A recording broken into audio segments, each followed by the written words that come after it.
तबूत में जिंदा आयला। एक मुल्क में एक जिम्मेदार रहता था। उसके पास बहुत सी जमीनें, बाग और खेत वगैरह सब कुछ था, मगर उसकी औलाद नहीं थी। सब उससे कहते कि तुम दूसरी शादी कर लो। एक दिन उसकी बीवी कहती है कि मैंने एक लड़की देखी है, तुम उससे शादी कर लो। पहले तो वो नहीं मानता, फिर मान जाता है। फिर उसकी शादी उस लड़की से हो गई जिसका नाम एला था। एला बहुत खूबसूरत ज़हीन थी। उसका शौहर उसका बहुत ख्याल रखता था, जिसकी वजह से उसकी पहली बीवी उससे हसद करने लगी। वो एला की शिकायतें और झगड़ा करती रहती थी, मगर उनका शौहर बहुत नेक दिल और अच्छा इंसान था।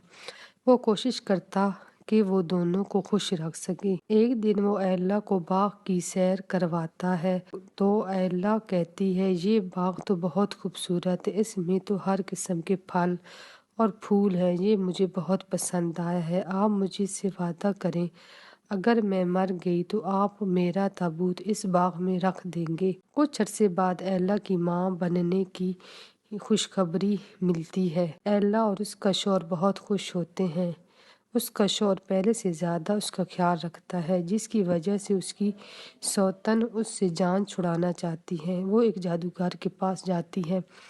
वो उसको एक हड्डियों का हार देता है और कहता है, अगर तुम इस हार को टांग दोगी तो वो मर जाएगी, अगर तुम इसको नीचे रख दोगी तो ये जिंदा हो जाएगी। वो घर आकर हड्डियों का हार को टांग देती है, जिससे एला मर जाती है।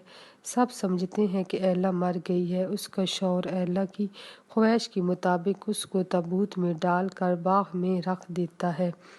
एला की सौतन रात को हड्डियों का हार नीचे रख देती, जिससे एला जिंदा हो जाती। फिर उसकी सौतन हड्डियों का हार ऊपर टांग देती तो वो मर जाती। अब एला रात को जिंदा हो जाती और बाग में से फल वगैरह खाती और सुबह होती ही ताबूत में जाकर लेट जाती। इस तरह से कुछ अरसा गुजर जाता है। उसके यहाँ एक बेटा होता है। एला उसका नाम क्यान रखती है। वो भी अपनी माँ के साथ रात को जागता और सुबह को सो जाता है। क्यान अब बड़ा हो गया। उसने अपनी माँ से दुनिया के बारे में बहुत सी कहानियाँ सुन रखी थी, मगर दुनिया को देखा नहीं था। उसकी ख्वाहिश थी कि वो दुनिया को देख, मगर उसकी माँ उसको बाग में से बाहर जाने नहीं देती। एक सुबह क्यान ताबूत से बाहर निकलता है तो उसके चेहरे पर सूरज की रोशनी पड़ती है, जिससे वो अपनी आंखें बड़ी मुश्किल से खोलता है और देखता है कि बहुत से रंगों के फूल खिले हैं और ठंडी ठंडी हवा के साथ खुशबू भी होती है। हर तरफ सब्जा होता है। फिर क्यान को परिंदों के चहचहाने की आवाज़ें आती हैं। जब वो ऊपर देखता है तो बहुत सी किस्मों के परिंदे हवा में उड़ रहे होते हैं, कुछ दरख्त पर बैठे हैं। वो ये मंजर देखकर बहुत खुश हो जाता है और बाग की सैर करने लगता है, फल वगैरह तोड़कर खाने लगता है। इतने में उसे एक शख्स की आवाज़ आती है कि कौन हो तुम और यहाँ पर क्या कर रहे हो। तो क्यान डर के वहाँ से भागकर ताबूत में चला जाता है। दूसरे दिन फिर क्यान इसी तरह से ताबूत में से निकल कर बाग की सैर करता है। वो ही शख्स उसको पकड़ लेता है। क्यान बहुत डर जाता है। वो कहता है, तुम मुझसे न डरो, क्या तुम बाग में फल खाने आए हो। तो क्यान कहता है, हाँ। तो वो कहता है, और मैं तुम्हें इससे भी अच्छे फल तोड़ कर देता हूँ। फिर क्यान का डर कुछ ख़त्म हो जाता है। वो शख्स कहता है, तुम मुझे गरीब लगते हो, क्या तुम मेरे साथ काम करोगे। तो क्यान कहता है, हाँ क्यों नहीं।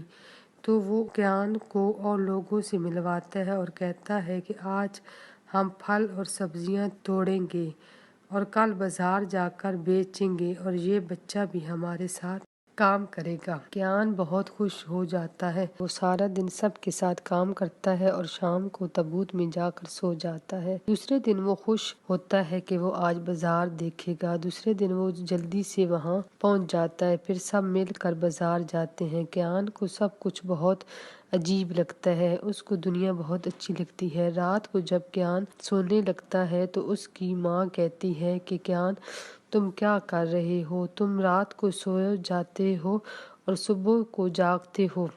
मुझे सच सच बताओ क्या है। तो क्यान सब कुछ अपनी माँ को बताता है। तो उसकी माँ कहती है कल तुम उस शख्स का नाम पूछ कर आना। क्यान ऐसा ही करता है। जब वो अपनी माँ को उसका नाम बताता है तो उसकी माँ कहती है ये तो तुम्हारे वालिद हैं। एला कहती है जिस दिन मैं मरी उस दिन मेरी सौतन एक हड्डियों का हार लाई थी, तुम जाना और वो लेकर आना। दूसरे दिन क्यान बाग में गया तो कुछ फल और सब्जियां कुछ लोग लेकर जाने लगे। तो क्यान पूछता है ये फल और सब्जियां कहाँ जा रही हैं। तो वो कहते हैं कि ये जिम्मेदार के घर जा रही हैं। तो क्यान कहता है कि मैं भी साथ जाऊंगा। तो वो कहते हैं ठीक है। क्यान जब घर जाता है तो वो हड्डियों का हार ढूंढता है लेकिन वो उसको नहीं मिलता। दूसरे दिन फिर वो जाता है। वो सारा दिन हड्डियों का हार ढूंढता है, उसको नहीं मिलता। वो अपने वालिद से कहता है कि मैं यहाँ पर रात रह सकता हूँ। तो वो कहते हैं क्यों नहीं। जब रात होती है तो वो अपनी सौतेली माँ का पीछा करता है।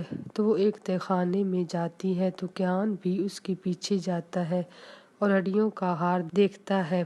फिर वो हड्डियों का हार उठाकर ज़मीन में दफन कर देता है। फिर क्यान की वालदा जिंदा हो जाती है। दोनों माँ बेटा अपने घर आते हैं और एला सब कुछ अपने शौहर को बताती है। तो उसका शौहर अपनी पहली बीवी को घर से हमेशा के लिए निकाल देता है। क्यान अपने वालिदैन के साथ हंसी खुशी रहने लगता है।